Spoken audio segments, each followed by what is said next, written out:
గణేష చతుర్థి అయిన తర్వాత గణేశుడిని విసర్జనం చేస్తాము. ఎందుకు? దీని వెనకాల ఉన్న వైజ్ఞానిక కారణం ఏంటి అనే దాని గురించి ఈ వీడియోలో తెలుసుకుందాం. నమస్కారం. హరే రామ్. నదుల్లోనూ చెరువుల్లోనూ దొరికే మట్టితో విగ్రహాన్ని తయారు చేసి 21 రకాల ఆకులతో పూజ చేస్తాము. ఆ మట్టిలోనూ ఆకుల్లోనూ ఔషధ గుణాలు ఉంటాయి. పూజ చేసే సమయంలో మనం ఆ విగ్రహాన్ని ఆకుల్ని తాకుతూ ఉంటాము. దాంతో ఆ ఔషధ గుణాలు మన శరీరానికి చేరుతాయి. అంతేకాకుండా గణేశుడు ఇంట్లో ఉన్న రోజులలో ఆ మట్టి విగ్రహం అలాగే ఆకుల వలన ఇంటి గాలి కూడా శుభ్రమవుతుంది. అంత చేసిన తర్వాత గణేశుడిని ఎందుకు విసర్జనం చేస్తామంటే సృష్టి స్థితి లయ, దీని ద్వారా మనం గణేశోత్సవాన్ని జరుపుకుంటాము. ఈ పండుగ సమయంలో వర్షాలు ఎక్కువగా ఉంటాయి, నదులు చెరువులు నిండిపోయి ఉంటాయి. ఈ సమయంలో క్రిమి కీటకాలు కూడా ఎక్కువగా ఉంటాయి.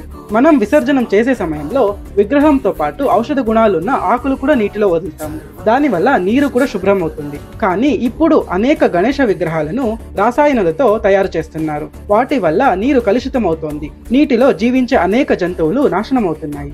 కాబట్టి మనమందరం మట్టితో చేసిన వినాయకుడిని పూజించి పర్యావరణాన్ని కాపాడుదాం. ఈ వీడియో కనుక మీకు ఇష్టమైతే వీడియోని లైక్ చేయండి, షేర్ చేయండి, సబ్స్క్రైబ్ చేయండి. జై శ్రీరామ్.